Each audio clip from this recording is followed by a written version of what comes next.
जय श्री राम दोस्तों, आइए जानते हैं अनजाने में किए हुए पाप का प्रायश्चित कैसे करें। यह एक बहुत ही सुंदर प्रश्न है। यदि हमसे अनजाने में कोई पाप हो जाए तो क्या उस पाप से मुक्ति का कोई उपाय है? श्रीमद् भागवत जी के षष्ठम स्कंध में महाराजा राजा परीक्षित जी ने श्री शुक्रदेव जी से ऐसा प्रश्न कर लिया और बोले, हे भगवान, आपने पंचम स्कंद में जो नरकों का वर्णन किया उसको सुनकर तो हे गुरुवर रोंगटे ही खड़े हो गए। प्रभु, मैं आपसे यह पूछ रहा हूँ कि यदि कुछ पाप हमसे अनजाने में हो जाते हैं, जैसे चींटी मर गई, हम लोग श्वास लेते हैं तो कितने जीव श्वासों के माध्यम से मर जाते हैं। भोजन बनाते समय लकड़ी जलाते हैं, उस लकड़ी में कितने जीव मर जाते हैं। और ऐसे कई पाप हैं जो अनजाने में हो जाते हैं, तो उस पाप से मुक्ति का क्या उपाय है भगवान?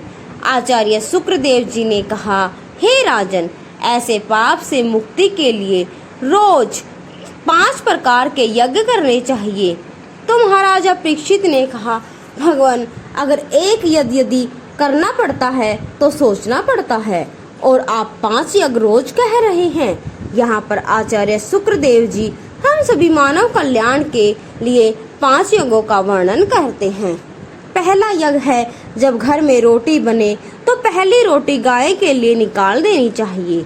दूसरा यज्ञ, चींटी को 5-10 ग्राम आटा रोज वृक्षों की जड़ों के पास डालना चाहिए। तीसरा यज्ञ, पक्षियों को अन्न रोज डालना चाहिए। चौथा यज्ञ, आटे की गोलियां बनाकर रोज जलाशय में मछलियों को डालनी चाहिए।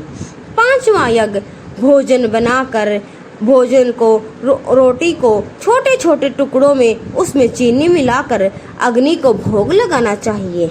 राजन, अतिथि सत्कार खूब करो। कोई भी भिखारी आए तो उसे झूठा अन्न कभी भी भिक्षा में ना दो।